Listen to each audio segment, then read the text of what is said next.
3 novelas, Jiménez en el 2011, Donde mueren los payasos del 2013 y Mediocristán es un país tranquilo en 2014. Y el año pasado, con Razones para desconfiar de sus vecinos, fue merecedor del Premio Hispanoamericano de Cuento Gabriel García Márquez. Así que, por favor, un aplauso para Luis, a quien tenemos la fortuna de tener por primera vez en Cali 45 años después. Y quisiera como iniciar esta conversación, Luis, con ese concepto de caleño imaginario. En todas tus biografías aparece que tú naciste en Cali en 1972 y se habla pues del escritor caleño, pero realmente pues no, eres como tú mismo dices, un caleño imaginario. Naciste acá más por un azar del destino. Tus padres vivían acá, entonces quisiera que me contaras un poquito pues cómo ha sido eso de que todo el mundo crea que tú eres caleño y realmente no lo eres, y cómo creciste aquí, cómo naciste aquí. Bueno, buenas tardes, muchas gracias por estar aquí, muchas gracias al festival por la invitación, Catalina, que para mí es toda una alegría estar realmente por primera vez en Cali después de tantos años. Bueno, yo nací en Cali porque mi papá estudiaba medicina en el hospital universitario y pues ahí fue el parto, digamos, y luego mis padres tuvieron una desavenencia y mi madre se fue para Bucaramanga y mi padre se quedó en Cali hasta el 75, creo, y luego pidió el rural pues cerca de nosotros en Bucaramanga. Y lo de caleño imaginario, pues no sé, los santandereanos son muy regionalistas y entonces mi tarjeta de identidad dice Cali y entre mis compañeros de colegio pues yo era el caleño, así no hubiera estado nunca en Cali más allá de esos 3 o 4 meses que viví recién nacido. Y entonces yo vi como un caleño imaginario, o sea, yo asumí que yo era un caleño, entonces la gente en Bucaramanga era del Atlético Bucaramanga, entonces yo era del Deportivo Cali. Y no recuerdo a qué edad exactamente descubrí que en Cali había 2 equipos, entonces yo podía tener 2 equipos, mis socios solo tenían 1, y vino esta época gloriosa de la América con las las finales de la Copa Libertadores, entonces y sí, entonces en los reinados me acuerdo, o sea, mi mamá y mi abuela iban por la de Bucaramanga y yo era el caleño, entonces tenía que ir por la de Cali, o sea. Y eso cambió probablemente cuando me fui a vivir a Bogotá y entonces ya pude hacer mi vida parte de la familia, y entonces yo en Bogotá pues ya simplemente me presentaba como santandereano porque ya a los 16 años ser un caleño planteaba otros problemas en la universidad y entonces un caleño tiene que bailar salsa, yo no sabía bailar nada, sí, entonces bueno, pasar de caleño ahí me costaba mucho más trabajo y empecé a presentarme como alguien de Bucaramanga. Pero bueno, yo siempre había querido venir a Cali, era como una deuda pendiente y esto ha sido toda una alegría. Y llevas 2 días recorriendo la ciudad, ya me han contado Sí. que te has caminado. Bueno, una parte sí, sí, al hospital universitario obviamente, y caminé por el San Fernando y más o menos el barrio en el que mis padres vivieron. Bueno, Luis, me gustaría como que iniciáramos contando sobre el tema de tu afición por el cuento. O sea, tú has dicho en diversas entrevistas que tú te sientes sobre todo un escritor de cuentos. Son cuentos largos, pero son cuentos. ¿Qué hay en el cuento que tanto te fascina a ti? ¿Por qué esa fascinación por ser cuentista? Bueno, el cuento tiene la virtud de la brevedad, ¿no? Eso va muy bien cuando uno es estudiante de colegio y, aunque tenga intereses literarios, leerse mamotretos es un poco más complicado. Entonces, yo empecé leyendo cuentos de ciencia ficción, de aventuras, y los primeros autores, digamos, del canon literario que yo leí básicamente eran cuentistas, o sea, Poe, Borges, y mi afición empezó desde ahí. O sea, lo primero que yo intenté escribir en el colegio fueron cuentos. Y luego viene, claro, la época de la universidad, y entonces uno trata de hacer cosas más ambiciosas, novelas. Y entonces yo me inventé lo que en un momento llamé novelas de 20 páginas. Y son estos cuentos largos que eran muy difíciles además publicar, porque normalmente los concursos de cuento ponen un límite de páginas y los míos siempre se pasaban, entonces había que recortarlos para mandarlos a concursos y probablemente por eso nunca me gané ninguno. Entonces, esta idea de hacer estos cuentos como novelas resumidas, en parte era producto de mi gusto por la brevedad, en parte una cuestión de pereza, en parte una cuestión de tiempo, o sea, mucho que tanto tiempo puede uno dedicarle, y hay una anécdota puntual de cómo surgió la forma, digamos, porque parte de los problemas para publicar esos cuentos era que me decían que eran novelas, o sea, y como, ¿por qué desaprovechar una idea que podía dar para 300 páginas en una cosita de 20? Entonces, esta es historia cómica. Yo pasé toda la universidad escribiendo a escondidas una novela.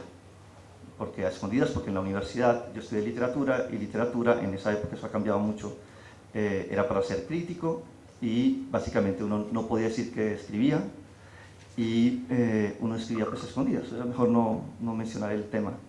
Y yo tenía una novia con la que estuve viviendo muchos años en Bogotá, y un día la sorprendí a ella con un manuscrito de otro en la cama. Y este es un chiste del mundo según Garp, que es una novela de John Irving que es mejor que todo lo que yo he escrito, es una recomendación. Entonces yo le dije, oye, ¿me estás leyendo otro en mi cama? Y entonces ella me dijo, si tú no eres escritor.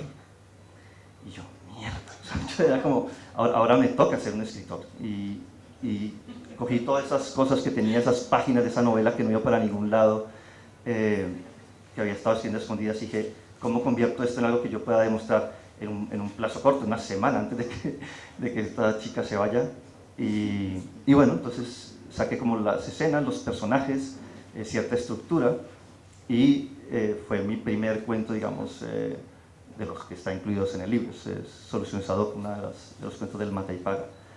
Y es un cuento complejo, o sea, tiene varios personajes, tiene una historia que se desarrolla, tiene citas de periódicos, tiene citas de ensayos, tiene capítulos, tiene epígrafe bíblico. Todo eso viene como de esa novela, sacar pedacitos para poder encontrar esa forma, digamos, algo que me permitiera demostrar que no, que yo también escribía. Y bueno, eso no me permitió conservar a la novia, pero me dio por primera vez me hizo sentirme por primera vez escritor. O sea, había conseguido hacer algo que me gustaba, que podía hacer con el tiempo que yo tenía, en esa época era profesor. Y bueno, o sea, realmente fue como el comienzo de... Les pido por favor a todos poner los celulares en modo silencio. Hay dos novelas, hablando todavía del cuento, hay dos novelas tuyas, Jiménez y Mediocristán, que eran cuentos originalmente y se convirtieron en novelas. A mí me gustaría saber cómo tú o un escritor pueden detectar que ya el cuento está demasiado largo, o sea, cuándo es ya demasiado largo para hacer un cuento y cuándo no, y si efectivamente la estructura tiene que darle una vuelta para que se convierta en una novela. A ver, supongo que es una cuestión de... Yo calculo más o menos que mis historias deben tener alrededor de 20 páginas, digamos, los que son más cuento, tienen unas 8 o 10 páginas, pero mi historia estándar tiene unas 20 páginas. Con Mediocristán y Jiménez lo que me ocurrió es que empecé a escribirlas pensando, bueno, estas son historias un poco más ambiciosas, más largas, sobre todo en el caso de Jiménez, porque iba a ser un cuento de ciencia ficción bastante complicado, en primera persona, en el cual el narrador tiene que aclarar muchas cuestiones de su mundo, de cómo funciona el mundo, pero tiene que aclararlas sin explicar, el lector tiene que irlas descubriendo, digamos. Y entonces, claro, cuando llegué a las 30 páginas y no había conseguido explicar la mitad de lo que necesitaba para que la historia empezara, dije, bueno, primero hay que corregir, hay que buscar otro comienzo mejor, pero esta historia tiene mucho más de 30 páginas y traté de empacarle en muchas menos, o sea, hice una versión de 80, hice una versión de 90 y bueno, finalmente la que se publica tiene casi 200. Con Mediocristán fue similar, pero el Mediocristán sí llegó a hacer una versión no de 30, pero sí de casi 40 páginas, que yo creía todavía podía meter como cuento en algún concurso. Y como no gané ningún concurso, era una historia que daba mucho había muchos huecos en la historia. Entonces, empecé a llenar esos huecos de la historia de ese narrador. Y a medida que fui llenando huecos se fue alargando, al punto de que cuando conseguí publicarla como cuento en El Malpensante, lo que hubo que hacer fue quitamos casi el 60% para poder meter en El Malpensante una versión en cuento. Tu libro ganador del premio Razones para desconfiar de sus vecinos tiene, digamos, un punto en común o una característica constante en muchos de los cuentos, y es esas pequeñas violencias cotidianas de las que tú hablas, esas agresiones, y siento yo que tiene que ver mucho, o tú lo has dicho, con tu época de estudiante en Bogotá y luego como ya profesional. Me gustaría que nos contaras cuáles eran esas violencias o esas pequeñas violencias cotidianas a las cuales te veías enfrentado, como esas agresiones, porque hablábamos ayer un poco que muchos escritores estaban dedicados como a retratar la otra violencia, bien fuera el conflicto armado o el narcotráfico, que fue como tan urbano, pero tú te dedicaste a otras violencias. ¿Cómo era eso? A ver, sí, digamos, yo supongo también de las circunstancias en las que yo vivía en el centro de Bogotá, en la zona dura, en la 19 con Quinta, y el hecho yo sentía que Colombia es un país muy violento, eso es como un tópico de una historia de gran violencia, pero hubo un momento en los 80, 90 en la que la violencia de la guerrilla y del narcotráfico era tal que ocupaban los periódicos casi por completo. Entonces, la violencia cotidiana, lo que llamamos la violencia común, que es una cosa horrible. Es decir, o sea, hay violencia grande y hay violencia común, que creo que es la que más afectaba a los ciudadanos, ¿sí? Porque nos afectaba todos los días. Nadie se fijaba en ella, sí, todo el mundo hablaba y iba asumiendo que era la condición por defecto, era vivir en ese estado de alerta permanente, de desconfianza del que se acerca, y entonces el vivir en esto, y el ser un lector de novelas policiales, porque las novelas policiales no se ocupan tampoco de grandes temas de política, y las novelas policiales, o las que me gustan a mí, se ocupan eso, de las microviolencias, y sobre todo la novela negra. Pienso en Rubén Fonseca, el escritor brasileño, y entonces yo encontré en estas historias como una forma de descargar la frustración y la impotencia que suponía vivir en una gran ciudad donde todo es un atropello constante, o sea, el atropello constante de los peatones que no quieren rozarse, ¿sí? El de que si alguien lo roza, uno piensa que probablemente lo está queriendo robar. A mí nunca me han atracado porque he corrido mucho, ¿sí? Pero lo han intentado muchas veces. Y de hecho un cuento que me invitaron para Bogotá Contada el año pasado, y parte del plan era volver a Bogotá y volver a escribir sobre Bogotá después de tantos años fuera, y escribí la historia de eso, de alguien que lo roban, pero descubre que pues ahora tiene casi 45 años y no puede echarse a correr, o sea, ya no está no tiene esa ventaja. Entonces, bueno, yo llegaba con la mala leche, digamos, después de eso, de que los porteros de los edificios lo tratan a uno como un ladrón. Yo digo, tenía cosas absurdas, digo, esto es una anécdota así como, era asesor del ICFES y tenía una cara de niño que no podía hacer que el celador me creyera que yo trabajaba ahí adentro. Yo probablemente era un estudiante que quería colarse para averiguar cómo le había ido en los exámenes o robarse un examen, ¿no? Y entonces siempre había que llamar a la persona que era mi jefe. Era una cosa muy absurda, ¿sí? Y este tipo de cosas, las peleas con los taxistas, bueno, generaban como eso, mucha impotencia, y yo hacía, en esta historia para mí era como descargar todo eso, como liberarme de toda la mala leche y la frustración. Y por eso creo que las historias, sobre todo las escritas en Bogotá y las pensadas en Bogotá, y eso incluye Jiménez, la novela de ciencia ficción, son historias muy negras, con un humor pues corrosivo, como de cínico, resignado a que la vida es así, o sea, que no puede ser diferente. Cuando escribías y ya pues cuando has publicado todo esto, ¿llegas a una conclusión de por qué somos tan desconfiados? ¿Por qué somos un país de desconfiados? A ver, yo supongo, yo quisiera llegar a conclusiones, pero supongo que para eso están los sociólogos, ¿no? O sea, yo cuento historias que ojalá pues le den a la gente como ideas o le permitan liberarse de la misma manera que yo me libero escribiéndolas. El problema de la desconfianza, yo no sé si los violentos nos ganan las calles o se las dejamos, ¿sí? Pero yo descubrí que se podía vivir de otra manera afuera. O sea, supongo que en las ciudades pequeñas de Colombia todavía se puede vivir de otra manera, pero en las ciudades grandes, al menos en el centro de Bogotá, no. O sea, yo creo que en algún regreso de España me pasó de ir caminando con un amigo y se nos acercó alguien a pedirnos un fósforo, y el amigo que iba conmigo pegó un salto y de pronto cuando yo me di cuenta iba como a 6 metros y había echado a correr porque estaba oscuro, porque el que venía, pues venía a atracarnos, ¿sí? O sea, no, y entonces dijo, perdió sus reflejos.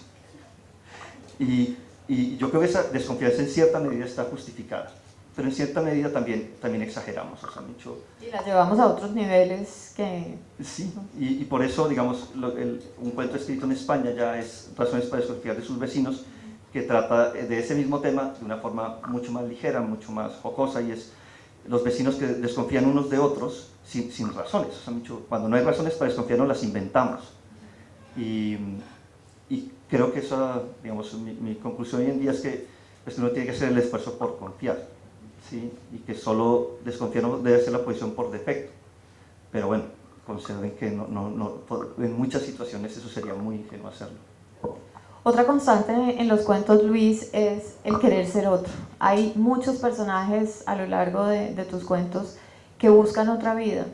El gordo que no quiere ser gordo, el optómetra que quiere convertirse en un detective, está el latinoamericano que llega a Europa y decide convertirse en asesino para cambiar su vida.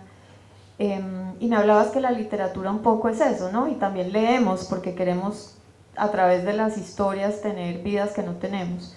Pero cuéntame, ¿por qué te ha interesado tanto este concepto? Tiene dos partes. Digo, una parte como mi visión de la literatura. O sea, yo creo que la gran literatura es experiencia vicaria. O sea, uno lo que busca en los libros es ser otro, o sea, tener las vivencias que uno no puede tener, ¿sí? Los grandes libros le hacen a uno ser mujer, ¿sí?, siendo hombre, o ser hombre siendo mujer, ¿sí? Le enseñan a pensar de otra forma. Durante las páginas de un libro uno está viviendo y viendo el mundo a través de otros personajes y teniendo experiencias que no puede tener. Y esto tiene un componente de evasión. La vida normal normalmente es prosaica, tranquila, ¿sí? Y en los libros, en la ficción, uno encuentra unas emociones que a veces no le proporciona la vida. Es como el componente teórico, digamos, del intentar ser otro. O sea, ojalá en la lectura el hecho de ser otro le devuelva la vida real, pues, con otra visión. O sea, digamos, una ilusión de todos los escritores y profesores de literatura y la gente que se dedica al fomento de la lectura es que si usted se mete en las páginas de un libro, usted cuando sale de esas páginas tenga una mejor comprensión de los otros, de las otras personas, se pueda poner en el lugar del otro. Más allá de ese componente teórico, pues hay una cosa de insatisfacción, ¿sí? Digamos que se puede relacionar literalmente en autores como Borges, que Borges también estaba cansado de sí mismo. Cuando Borges le preguntan por la inmortalidad, él decía, pues es que yo no quiero, la inmortalidad es horrenda si tengo que seguir siendo Borges. O sea, buena la inmortalidad, pero si yo pudiera hacer otra cosa. Y entonces, digamos, parte de esos ejercicios de escribir era ponerme a ser otro, en el sentido de que, pues, yo de algún modo estaba en el final de la adolescencia, aburrido de ser lo que era. O sea, yo quería ser otro, o sea, y creo que es un sentimiento de insatisfacción permanente sin el cual probablemente yo nunca hubiera escrito. Entonces, escribir era como explorar ese deseo de tener una vida diferente, ¿sí? Y creo que ese deseo me duró hasta que tuve hijos, ¿sí? O sea, cuando tuve hijos dije, yo ya no quiero ser otro, o sea, quiero ser el papá de estos niños, ¿sí? Pero antes vivía una permanente insatisfacción. Entonces, está en el problema de Randy, pero también está en otros cuentos. Y creo que es un componente fundamental de la experiencia humana. O sea, el que uno todo el tiempo dice, bueno, yo quisiera corregir la vida. La idea de máquina del tiempo en la ciencia ficción es la idea esa, que usted puede ir, corregir una cosita, ¿sí? Y ser otro, o ser el mismo con una corrección que es fundamental. Y bueno, la máquina del tiempo no existe, es la literatura. Hay un concepto relacionado con eso y es la figura del farsante que es tan presente también en tus cuentos. Quisiera contarles uno que realmente me pareció maravilloso y es el de las 12 leyes del éxito. Entonces es un personaje que vive en España y recibe un tiquete a nombre de él, pero no es para él, es para alguien que se llama igual que él, Jaime Roca. Y él decide irse y bueno, suplanta a este personaje que llega a Colombia. Pero no es el único, hay muchísimos personajes en los cuentos que son un farsante. Cuéntame ese tema de la farsa, ¿cómo lo has desarrollado? Bueno, en este cuento en particular, digamos, el farsante es un elemento típico de la comedia de enredos. Esta es una comedia de enredos, o sea, mucho, lo toman por otro y él decide simular ser otro. Y digamos aquí él es un farsante literal, ¿no? En otros, como por ejemplo en Medio Cristal, el personaje también dice en algún momento que es un farsante, es otro tipo de farsante, ¿no? Es el sentirse un simulador y está ligado a este elemento de insatisfacción, de no acomodarse en el papel, ¿sí? Y específicamente a mí me pasa con este papel de escritor, digamos, que yo tengo que venir acá, sentarme en esta silla y hablar como si lo que tengo que decir fuera importante, ¿sí? Y me cuesta trabajo, o sea, me cuesta trabajo en el sentido que es como, hay que, digamos, o sea, yo veo a mis compañeros de profesión ahora y ellos no tartamudean, no vacilan, supongo que algún día alcanzaré la seguridad, pero yo por ahora me cuesta trabajo en el sentido que siento que gran parte de la vida pública, o sea, la vida fuera del ambiente familiar, tiene mucho de simulación, uno adquiere, hace un papel, ¿sí? Y es ejerciendo ese papel como uno se relaciona con mucha gente. Y eso me parece muy atractivo, o es muy atractivo para hacer ficción, digamos. La gente que está en esa situación de es un farsante, por un lado, y deja de serlo, y eso lo quiebra, o sea, mucho. Cuando uno muestra, uno hacia afuera tiene que mostrar mucha seguridad, que es lo que le pasa al personaje de Medio Cristal, él se muestra muy seguro, es un narrador súper sentencioso, todo el tiempo dando consejos, pero él sabe que es un farsante y en ciertos momentos deja ver que está lleno de grietas, y eso me parece pues, que hace más interesante el personaje, lo hace más complejo. ¿Podría también estar relacionado con el tema de la vanidad? Por ejemplo, con el caso del cuento del escritor que gana este premio y aparentemente es estoico y lo recibe con toda la calma del mundo, pero en realidad por dentro lo que quiere es que todo el mundo tener sus 15 minutos de fama. Sí, no, evidentemente está... Borges, bueno, ya es como la cuarta vez que cito a Borges. Borges decía una cosa, decía que todos somos cobardes hasta que demostremos lo contrario, ¿sí? Y una de esas como lecciones de la vida realmente es que uno no se conoce hasta que está en la situación.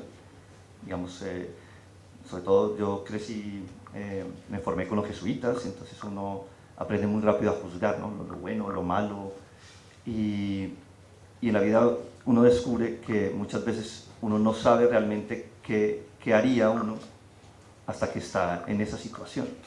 Es por eso lo de leer y ser otro, o sea, mucho leer lo pone en situaciones y examinar las razones por las cuales los personajes hacen las cosas en la gran literatura, donde los personajes explican, donde usted tiene que razonar con ellos, le da otro punto de vista, porque si usted no ha pasado por la experiencia, de pronto es muy fácil juzgar desde fuera, ¿sí? O sea, yo haría esto, yo haría lo otro, ¿sí? Y de algún modo la idea de poder, de alejarse de uno mismo, ¿sí? Y no dar consejos, es lo que le pasa a este profesor, Samicho. Él dice, es un profesor que se ganó un premio de novela, y él, pues hasta ahora ha sido un profesor más o menos, no se ha mostrado mucho, no ha sido vanidoso, pues dicta sus clases, y se gana este premio novela, y su primera intención en teoría es que nadie se entere, o sea, seguir como si nada, va a dar sus clases, y de repente pues llega a clase y él quiere que alguien sepa que él es famoso, que es su premio, o sea, y entonces pues termina metiéndose en una serie de enredos para informar a sus alumnos y que lo aplaudan, pero ya metido una vez en eso, en los aplausos, en sus compañeros, él se queda como, ¿y esto? O sea, Micho, esto era lo que quería, pero toda esa experiencia solo la consigue cuando se ve ahí, ¿sí? O sea, esto es un cuento, puedo contar la última escena. En la última escena, él de repente se revela de que le interesa mucho más la fama de lo que ha querido reconocer todo el tiempo, ¿sí? Y entonces viene la televisión y él encantado arreglando su estudio, su escritorio, para que la televisión quede bien, o sea, que se vea bien por televisión. Y bueno, pues creo que es un cuento bastante realista. Bueno, ¿y cómo te sentiste cuando recibiste el premio tú? Bueno, es chistoso que ese cuento no iba en el libro, ese cuento estaba publicado en internet y decidimos incluirlo en el libro a última hora. Y entre otras porque este es un consejo de mi editor, el del Malpensante, Mario Cursi, que me decía que con esos cuentos, burlándome de los premios y de los autores, no solamente no iba a conseguir publicar, sino que nunca me iban a premiar nada. Y con el premio, pues yo no lo esperaba, sinceramente, y de hecho hice el ridículo el día que me quedé sin palabras, o sea, no sabía qué hacer, a quién darle la mano, o sea, nada. Di las gracias y me escondí. Y bueno, pues digo yo, muy agradecido con el jurado, con la gente, con la institución. Y bueno, pues es un peso tener ahora un premio de estos. Y muy agradecido porque me permite cosas como esto, como venir a Colombia con una regularidad pues, que antes era imposible. Bueno, el humor es un sello presente siempre en tus cuentos, pero está tratado de diferente manera. Es decir, hay cuentos que pueden ser casi como un chiste, pero hay un humor corrosivo, hay un humor negro. ¿Cómo manejas esas categorías de ironía, de humor, de sátira? Digamos, yo no me lo propongo. O sea, como cada historia dicta qué tipo de humor debe tener, digamos. Una historia de vecinos donde todos desconfían de todos, pero al final no ha pasado nada grave.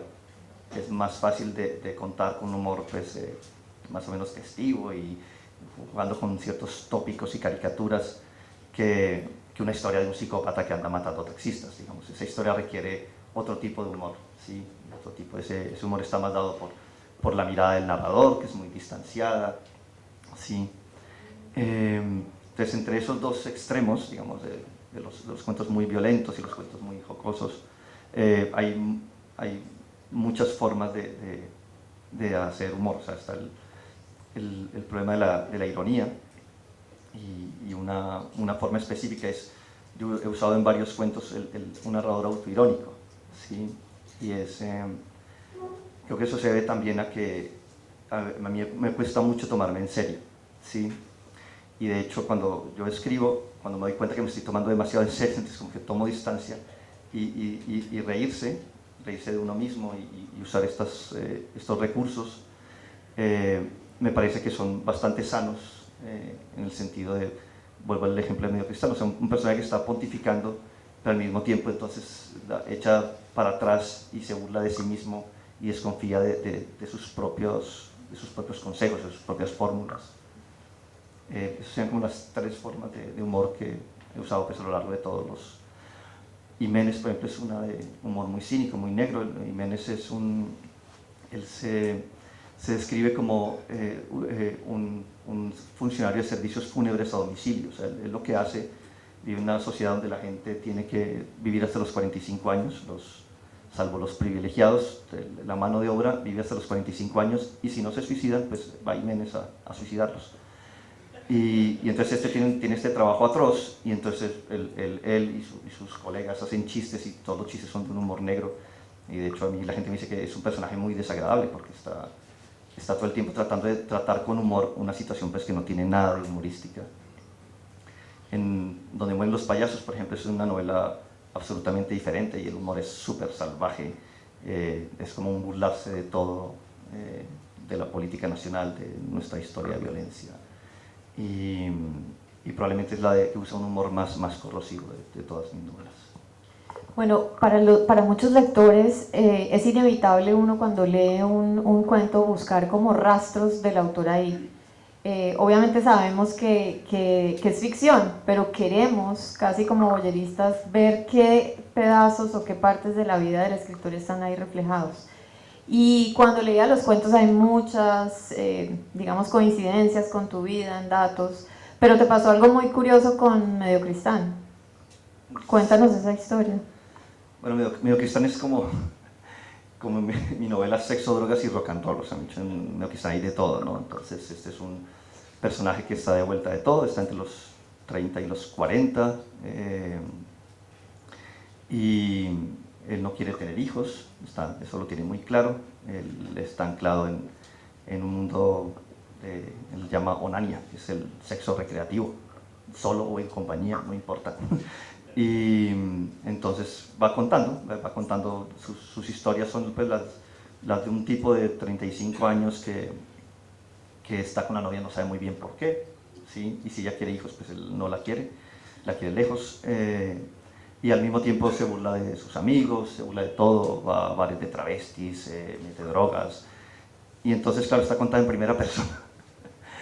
Y es la novela, en parte porque trata un problema, yo creo, real, y lo trata con cierta verosimilitud, por lo que más gente me llega a decirme, oye, me identifiqué con ese personaje, y esperando de algún modo que yo también sea ese personaje.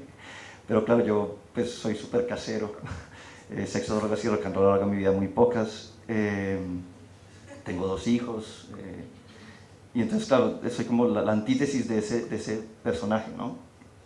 Pero claro, yo le presto a ese personaje recuerdos de Bucaramanga, le presto pues, ideas sobre la literatura, pero bueno, eso es lo que hacemos, creo, todo escritor hace eso, o sea, usa el material que tiene a su disposición, y con ese material pues construye historias que no necesariamente son las suyas. Entonces, porque digo, el personaje me presenta una vida mucho más interesante que la mía. Yo creo que los escritores que yo conocí, hay escritores con una vida emocionante, pero como en otras épocas. Ahora los más emocionantes creo que son los que viajan todo el año de feria en feria. Y los periodistas son otra categoría, no estoy hablando de los escritores de ficción.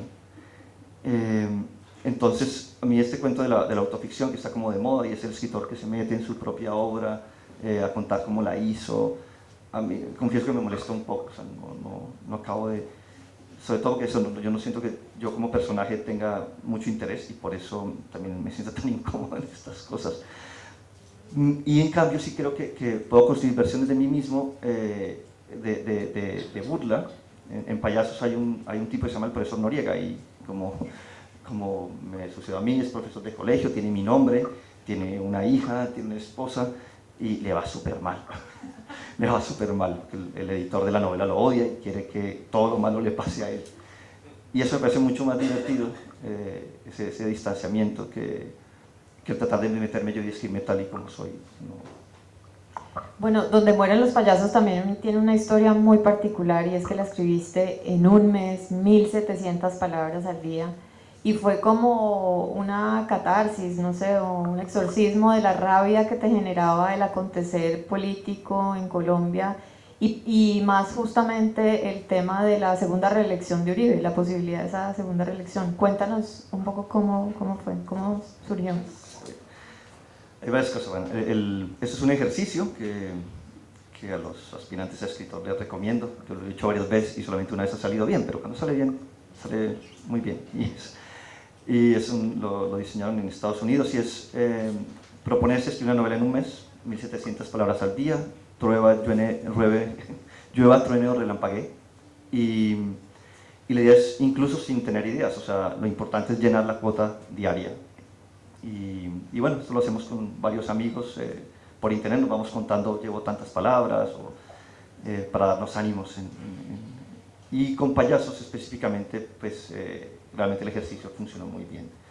Funcionó bien tal vez porque lo hice en un momento de mucha frustración. Yo llevaba años intentando publicar este libro de cuentos, había tenido ofertas, o sea, de editoriales que no sé por qué nunca se concretaban, y la última había sido en el 2009, y de hecho yo viajé a Colombia para estar durante el proceso de corrección final del libro, y una semana antes de viajar, la editorial me comunicó que no, que el libro estaba cancelado. Entonces el 2009 fue como un año, estaba ya la crisis en España, estaba todo esto, y el libro de cuentos pues que no conseguía publicar. Y entonces, y por otro lado estaba el problema del acontecer colombiano. Uno como inmigrante, gran parte de la vida mental transcurre en el país de origen. O sea, yo sigo escribiendo sobre Colombia, gran parte de mi día a día transcurre mentalmente en Colombia, que sigue mi familia, mis amigos, la gente que quiero. Y de algún modo, ese viaje a Colombia que hice, y descubrí nuevamente como la polarización, y me hizo como, sí, llenarme de una, o sea, fue como una recarga de impotencia ante la realidad del país. Y además eso, pues en España yo pues, me levantaba y lo primero que hacía era leer noticias de Colombia, no de España. Entonces, de algún modo vivía como súper informado. Y reunirse con colombianos era de algún modo compartir esa frustración y esa incapacidad de qué puede uno hacer, ¿no? O sea, no solamente desde tan lejos, porque aquí yo hablaba con mis amigos y también sentía que no se podía hacer nada, digamos, había un clima de pesimismo. Entonces, en esta frustración literaria, frustración política, me empecé a hacer este ejercicio y que coincidía con... Y entonces dije, bueno, o sea, voy a hacer una farsa electoral. Entonces, pongamos un mundo donde hay un presidente que está ahí por las encuestas, y qué pasa si no va a seguir en la presidencia. O sea, entonces, pues lo que va a pasar es una carrera de ratas. O sea, los políticos que han estado a su sombra han estado esperando el momento en que se caiga el líder para correr por el poder, ¿no? Entonces, es una novela, digamos, muy pesimista en el sentido de que nadie se salva, o sea, todos están ahí. Digamos, el personaje más positivo está ahí con unas dosis de vanidad, ¿sí? Detrás de su interés por el poder, ahí es una vanidad y un ego gigante. A todos les va mal, a los escritores, a los periodistas, o sea, mucho payaso termina. Y eso todo fluyó porque dije, bueno, voy a escribirme un chiste de 300 páginas, esto no va a ser, a mí no me publican, entonces pues puedo darme el lujo de escribir. Y de hecho desde la primera frase, o sea, la primera frase de la novela es insultante, y se dice dentro de la propia novela, dice el otoño del patriarca fue la obra de un payaso muerto, o casi. Y dentro de la novela tiene un sentido, pero leída así en una editorial, o sea, yo decido el lector, leída así en una editorial, esto es impublicable. Entonces iba a ser una cosa impublicable. Y de hecho tan impublicable fue que cuando la terminé, mi esposa es mi primera lectora normalmente, dijo, impublicable, esto es lo peor que has escrito. O sea, realmente yo sentía en su lectura que ella decía, realmente estás enterrando como tu vida literaria. Y bueno, la que me animó a mostrarla, la que pensó que era un chiste, más que un chiste de 300 páginas, fue mi suegro, que estaba muy interesada en el contenido político de la novela. Y bueno, sorprendentemente esa novela, que era un chiste, que fue escrita en un mes de manera irresponsable, fue realmente la que me permitió volver a publicar. O sea, salió primero en España, que era una rareza porque es una novela muy colombiana en todo. O sea, al final hubo que quitar cositas como por ejemplo Tombo, que en España no se entendía, entonces contrataron un lector externo que detectara todas las posibles cosas donde los lectores españoles se perdieran, y una de esas creo fue la palabra Tombo. Las demás fueron más fáciles digamos, de acomodar, porque yo no quería traducir la novela al español. Y bueno, se publicó en España y solamente este año salió la edición colombiana, que es muy raro. Y que tiene portada de matadora, además. Sí. ¿De Reina Aramón? Sí. Bueno, demos un salto al tema de la ciencia ficción. Y esto es bien curioso porque tú iniciaste escribiendo ciencia ficción. Creo que desde niño tienes cierta afición por todas estas películas de Guerra de las Galaxias y bueno, ya nos cuentas cómo fue eso. Bueno, la ciencia, yo fui de los niños que vio las galaxias en cine desde el episodio 4, entonces, que en esa época no era el episodio 4, pero entonces a mí eso me cambió la vida, o sea, me cambió la vida mucho más de lo que me la cambió Cien años de soledad ya en la adolescencia, o sea, entonces, para mí todas estas cosas del espacio, los robots, o sea, tiene una fascinación que condujeron durante mucho tiempo mis gustos literarios. Es decir, yo prefería leer Asimov que leer muchos de los autores canónicos, o sea, Tolstoy o Dostoyevsky. Yo prefería estas cosas, que la universidad no se veía muy bien. Y entre otras, porque la ciencia ficción es de los pocos géneros literarios que puede decir que influye directamente en el mundo real. O sea, de hecho, los primeros diseñadores de robots, de los robots que usan en las fábricas, los robots reales, cuentan que su inspiración fue haber leído Asimov. O sea, leyeron Asimov y eso los animó como, oiga, ¿cómo puede ser esto en realidad? Carl Sagan contaba que se animó a estudiar astrofísica y preocuparse por la exploración del espacio porque leía Flash Gordon. Entonces, de algún modo, la ciencia ficción, por este interés en el futuro, en proponer ideas y proponer advertencias sobre el futuro también, ha hecho que mucha gente se interese tanto en las ciencias duras como en las ciencias sociales, por hacer cosas, por estudiar, por investigar. Y esa es una defensa del género. Y bueno, lo primero que yo quise escribir era algo como La Guerra de Galaxias. O sea, me he hecho una novela de capa y espada espacial, ¿sí? Y bueno, pero uno no escribe lo que quiere, sino lo que puede, y lo que escribí al final fue una novela así súper depre sobre un mundo de la escasez ha llevado pues a una situación de, digamos, Jiménez lo que hace es exagerar la sociedad tan estratificada que tenemos. O sea, es una novela sobre la estratificación social llevada pues al extremo. Y bueno, pues yo espero volver a la ciencia ficción. Digamos, lo más extraño de Jiménez, que es probablemente la novela, pues fue mi primera publicación importante, es que es la novela que más tiempo le he dedicado, porque escribir ciencia ficción requiere mucho tiempo, en el sentido de que uno tiene que planear un mundo y tiene que ser muy, muy minucioso en cómo se dosifica la información de ese mundo. Pues la idea no es echar una parrafada al lector explicándole cosas, sino... Entonces Jiménez tuvo muchas versiones, muchos esquemas, cosas que con los cuentos es más manejable, y en ese sentido, pues ahora que espero tener más tiempo, pues volver a la ciencia ficción. ¿Esta es la que estaba pirateada en México? Sí, o sea, Jiménez tiene la fortuna de que Bernardo Fernández Beff, que es un escritor de ciencia ficción mexicano muy, muy interesante, tiene cómics, es realmente polifacético. Él dice que es la mejor novela de ciencia ficción latinoamericana. Entonces en México tiene muchos más lectores que en Colombia, creo. Y apenas estuvo Jiménez en edición digital, se pirateó, se la colgaron. Entonces, bueno, como es una novela de la que yo no recibo dinero, no me preocupa el que esté ahorita el PDF por todas partes. Pero sí, y mucha gente me cuenta, pues, no, yo me la descargué. Bueno, Luis, ya para ir cerrando, para cerrar, ¿cómo te cambió la vida el premio? Es un premio realmente muy importante, competiste con unos finalistas muy buenos, como tú lo decías ayer. ¿Y qué ha significado para ti esto? Bueno, que tengo que andar de escritor. Pues ahora no...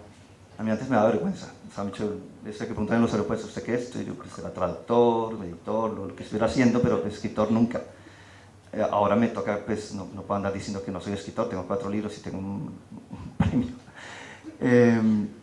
Entonces me la cambió en eso, digamos, como que me permite comprar tiempo, ¿sí?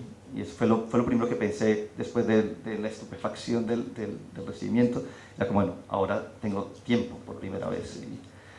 Y bueno, eso se traduce también en un problema de la vida cotidiana.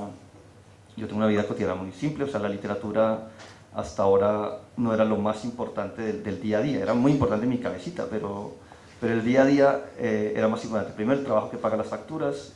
Segundo, pues el oficio doméstico, la crianza de los niños, ¿sí?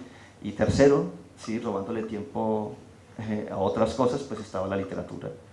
Y la crianza y el trabajo doméstico siguen ahí, pero el trabajo, por lo menos durante un periodo, puedo relajarme y en teoría escribir más. El problema es que estos premios funcionan como una losa. O sea, mucho que ahora hay como una responsabilidad. Yo antes era como un tipo irresponsable que iba escribiendo cosas y tenía la suerte de que de cuando en cuando se las publicaban y la gente le gustaban o no le gustaban, no lo decían. Y pues ahora, sí, tengo vida de escritor, ¿no? Es un poco raro. Y me contabas que te has vuelto un poquito como perfeccionista y ya todo lo que has revisado ya no te gusta tanto y... Sí, sobre el impacto inicial, sobre todo, ¿no? Como, entonces, volver a los borradores y decir, un consejo que yo doy cuando normalmente en talleres literarios le piden a uno un consejo, es un consejo contra el perfeccionismo, y era como, siempre hay que terminar el primer borrador. O sea, el primer borrador es lo peor, pero hay que terminarlo, porque si uno no lo termina no tiene que corregir. Y bueno, yo sé que hay autores donde van de frase en frase y ponen el punto final y no tienen que releer porque todo está perfecto. No, yo corrijo mucho. Y entonces el problema es que ahora me cuesta trabajo creerme mi propio consejo, ¿sabes? Pero bueno, yo supongo, espero sobre todo que sea una situación temporal, digamos, de ver esos borradores y digo, ahora ¿qué puedo hacer? Yo, digamos, una cosa que a mí me gustaba de mis libros era como que todos eran muy diferentes entre sí, ¿no? Una novela de ciencia ficción, una sátira política, una novela existencial, ¿sí? Los cuentos son más semejantes entre sí, pero también son bastante variados. Hay chistes, hay cosas de violencia, hay cosas sobre el campus universitario.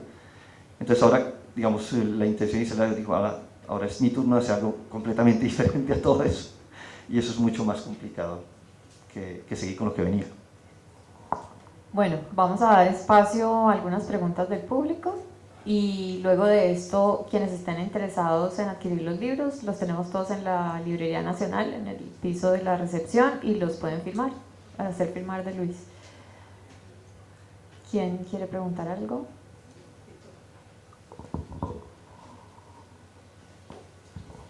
Buenas tardes.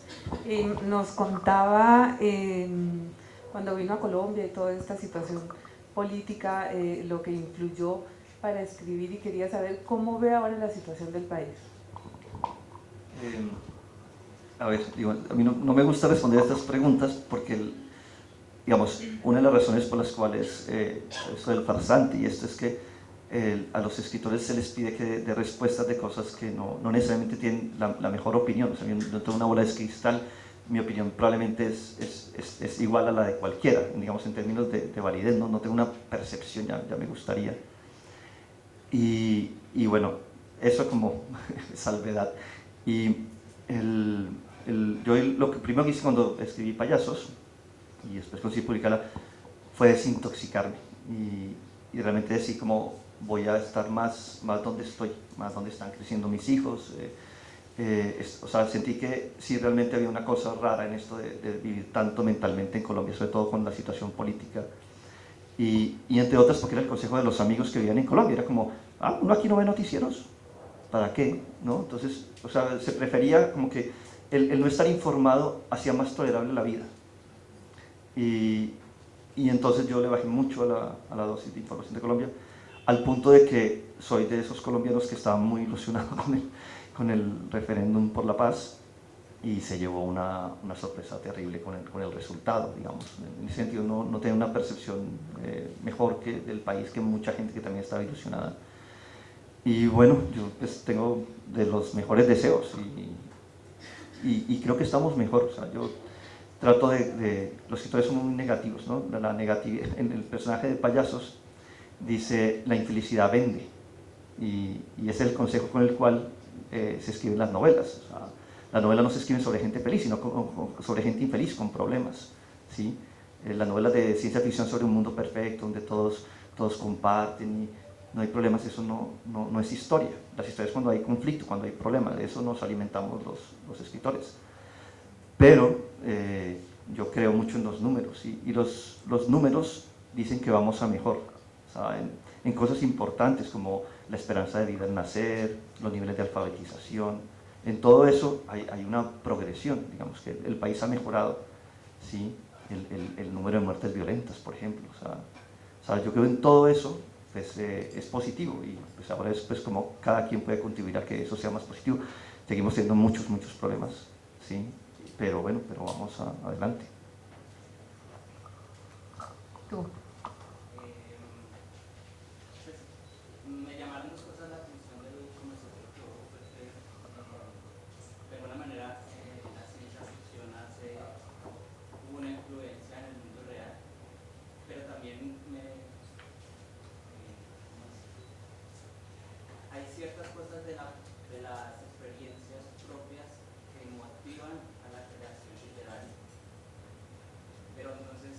pasa o qué hacer cuando la motivación se va y la obra no termina? ¿Perdón? Cuando la motivación ¿Qué hacer cuando la motivación de esa obra se va y la obra no ha terminado? A ver, pues es un gran problema, pero digamos, yo creo que para escribir es importante tomárselo como un trabajo.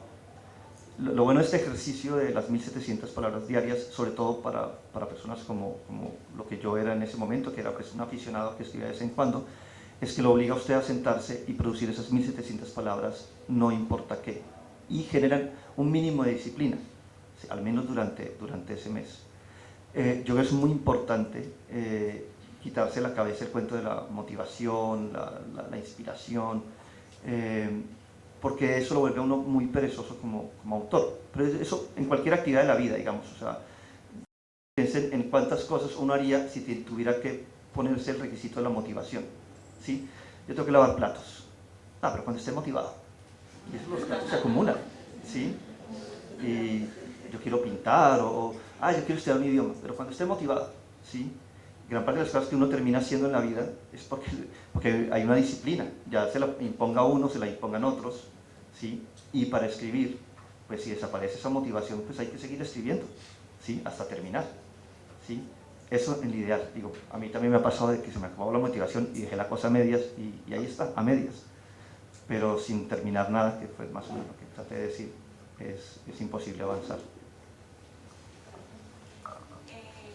Buenas tardes. Usted ahorita decía que uno escribía, bueno, que usted escribe lo que puede y no lo que quiere. ¿Tiene algo que ver la editorial con esto? No. No, la pregunta es si sobre lo de escribir, que uno escribe lo que puede y no lo que quiere. Eso es una canción de Juan Gabriel o algo así. O sea, digo, sí, uno no es lo que quiere, no es lo que quiere, sino lo que puede ser, algo así. O sea, no es filosofía popular.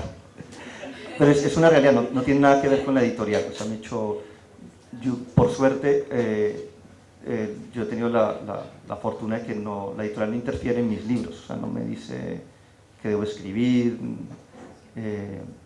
Prácticamente no tienen, más allá de las correcciones obvias para que se vayan sin errata los libros, no ha habido grandes correcciones. O sea, yo escribo lo que puedo en el sentido que pues, tengo el talento que tengo y tengo las mañas que tengo, ¿sí? Y digamos que me refería en ese momento a las novelas de capa y espada, que al final pues, es lo que quería escribir, pero no las pude escribir. O sea, al final escribí estas cosas medio de pesadilla.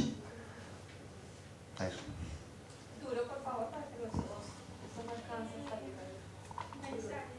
El estar lejos de tu país te ha ayudado en tu proceso de desarrollo creativo, en la escritura. ¿Piensas que hubiese sido diferente si te hubieras quedado aquí? Sí, yo valoro mucho la distancia. La distancia me dio otra visión del país. Sí, me hizo escribir con menos veneno. O sea, durante unos años, y fueron varios, yo pensé que pues, no iba a volver a escribir, o sea, mucho porque sentía que necesitaba eso, ese ambiente de atropello constante, de peleas, de salir corriendo, porque sí. Y de pronto descubrí que no, descubrí que la distancia me permitía ver las cosas de otra manera, me permitía ver matices que antes no veía, y de hecho, a veces cuando vuelvo a Colombia y veo a mis amigos muy polarizados, siento que estar uno inmerso en la situación lo obliga a polarizarse y que de pronto uno debe, incluso en su propia casa, pues tomar distancia y decir, pues no, o sea, no me tienen por qué meter en este cuento de blancos y negros, ¿sí? Que las cosas tienen matices, y en ese sentido yo aprendí eso con la distancia.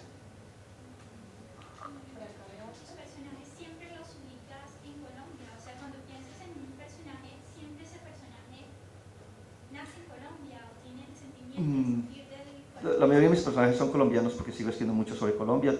Digamos, los cuentos que he escrito sobre España no los incluimos en el libro. Sí, digamos todavía, pero bueno, eso es también por eso, porque pues, soy un escritor colombiano, también porque mis temas son colombianos. Sí,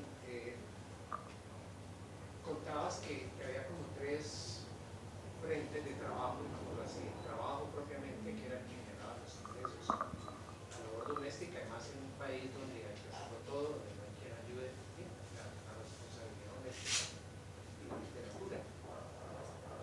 Y ese digamos que es como el mapa de la mayoría de las personas que quiere hacer, lo tiene que hacer cuando le quede tiempo.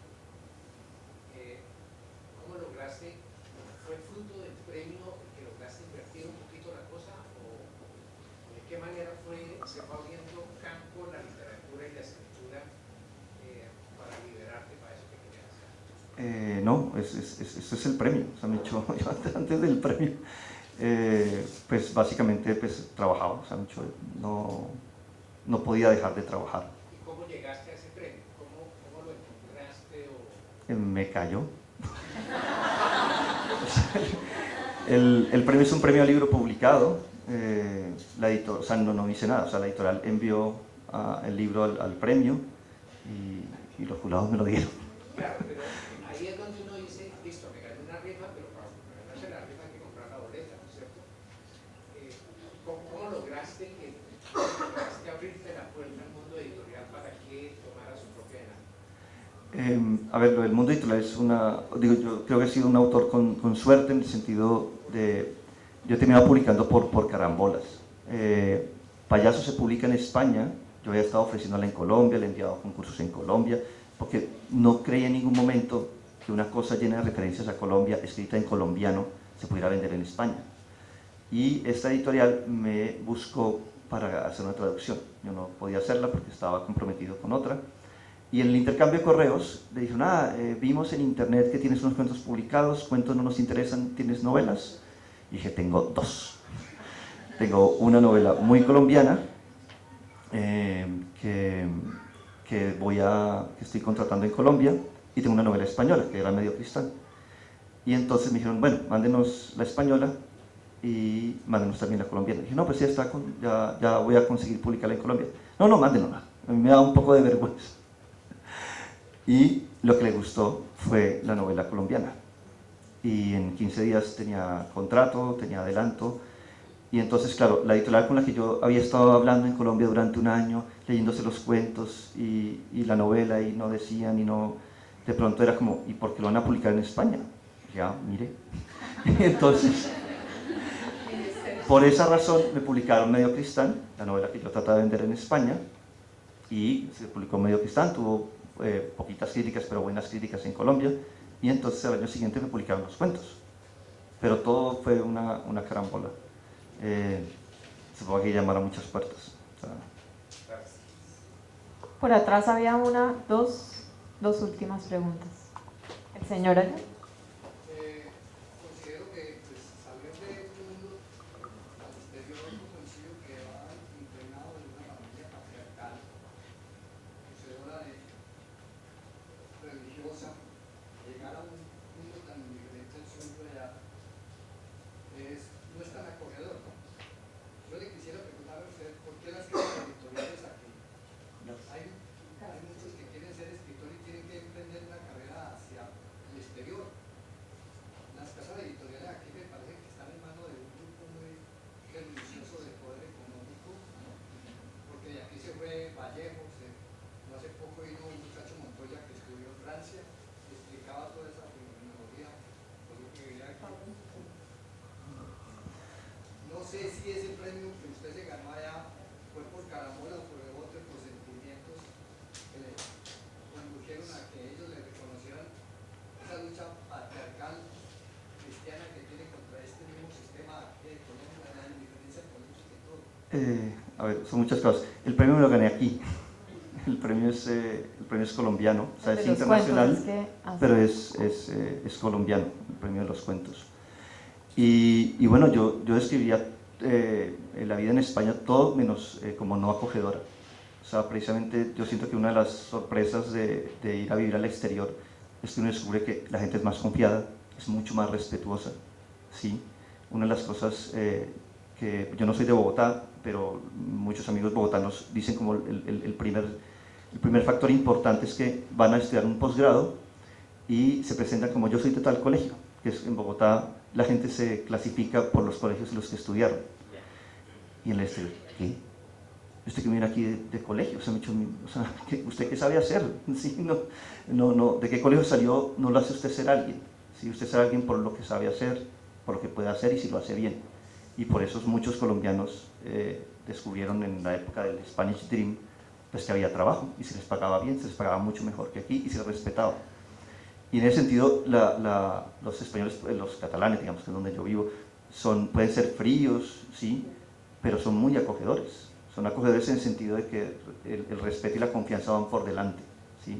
Aquí somos muy cálidos y abrazamos a la gente y la tocamos mucho, pero por otro lado nos matamos, o sea, mucho, ¿sí? Y desconfiamos del otro. Y en ese sentido, pues yo digamos, mis peleas contra la sociedad patriarcal y la religión las di en la adolescencia. Yo ya, cuando me fui a Bogotá, yo ya pues era ateo y bueno, tuve unos roces con ser mamerto en la Nacional, pero se me quitaron rápido. Sí. Bueno, y por acá había una última. ¿Cuáles son los autores de ciencia ficción latinoamericanos que aguantan leer? Yo no he leído ciencia ficción latinoamericana más allá de los clásicos. O sea, los clásicos son Borges, Bioy Casares. Yo he leído muy pocos latinoamericanos. Digo, por ignorancia no podría hacer ninguna recomendación en ese sentido. ¿Pero sí existe? Entonces, Sí, o sea, digamos, recomendé a uno, o sea, Bernardo Fernández, que realmente está mucho más, digamos, está en México. En México hay muchos fanzines. La ciencia ficción tiene una vida también que no va por los circuitos literarios. Entonces, yo conozco la literatura latinoamericana por lo que llega a España, y eso sí está muy mediado por las grandes editoriales. Entonces, por ejemplo, Paz Soldán acaba de escribir un libro de cuentos que está nominado al premio García Márquez. Es un libro de cuentos de ciencia ficción, ¿sí? O sea, hay como casos aislados, pero yo no tengo un conocimiento amplio de la ciencia ficción latinoamericana para decir, bueno, este es el que hay que leer. No, lo siento. Bueno, Luis, muchísimas gracias por esta horita fantástica. Muchas gracias.